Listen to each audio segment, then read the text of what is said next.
এভাবে আমরা কাজ করব। পারবো আমরা কাজ করতে? উদার করতে পারবো? উদার স্থানান্তর করতে পারবো? মানুষকে বলতে পারবো যে ইসলামের জন্য, দেশের কল্যাণের জন্য, দুর্নীতি থেকে মুক্তির জন্য, আইনানির থেকে বাঁচার জন্য একটি আপনার ভোটটি আপনি জামাতে নেন বলতে পারবো? আমি তোমাদের কাছে দোয়া চাই, যতক্ষণ আমার শরীরে আল্লাহ শক্তি রেখেছেন, জানকে রেখেছেন, যতক্ষণ আমাকে আল্লাহ হায়াতে রেখেছেন, ততক্ষণ যেন মানুষের কল্যাণে চিন্তা করা, মানুষের কল্যাণে কাজ করার আল্লাহ তৌফিক দান করেন। আমি জামাত করি জামাতের জন্য নয়, আমি জামাত করি মানুষের জন্য। আমি জামাত করি কার জন্য? এটাই আমার জীবনের লক্ষ্য। আল্লাহ হাফেজ। আসসালামু আলাইকুম।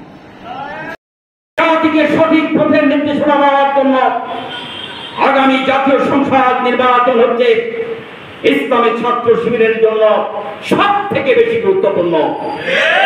ইসলামী ছাত্র শিবির যদি এই নির্বাচনে যথার্থ ভূমিকা পালন করতে পারে, তাহলে এই জাতি মুক্তি পাবে, এই দেশ বেঁচে যাবে, এদেশের ছাত্র সমাজ তার সঠিক গন্তব্যে তারা ফিরে যাবে। আমি শুধুমাত্র একটি ঘোষণা বলে আমি শেষ করতে চাই।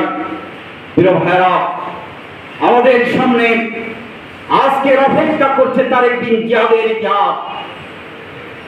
তারেক বিন জিয়াদ যখন স্পেন বিজয়ের জন্য যখন সৈন্যবাহিনী নিয়ে যখন তীরে ভিড়ে গেল, সামনে হাজার হাজার সৈন্যবাহিনী অপেক্ষা করছে উন্নত গোলাবারুদ নিয়ে, আর পিছনে তারেক বিন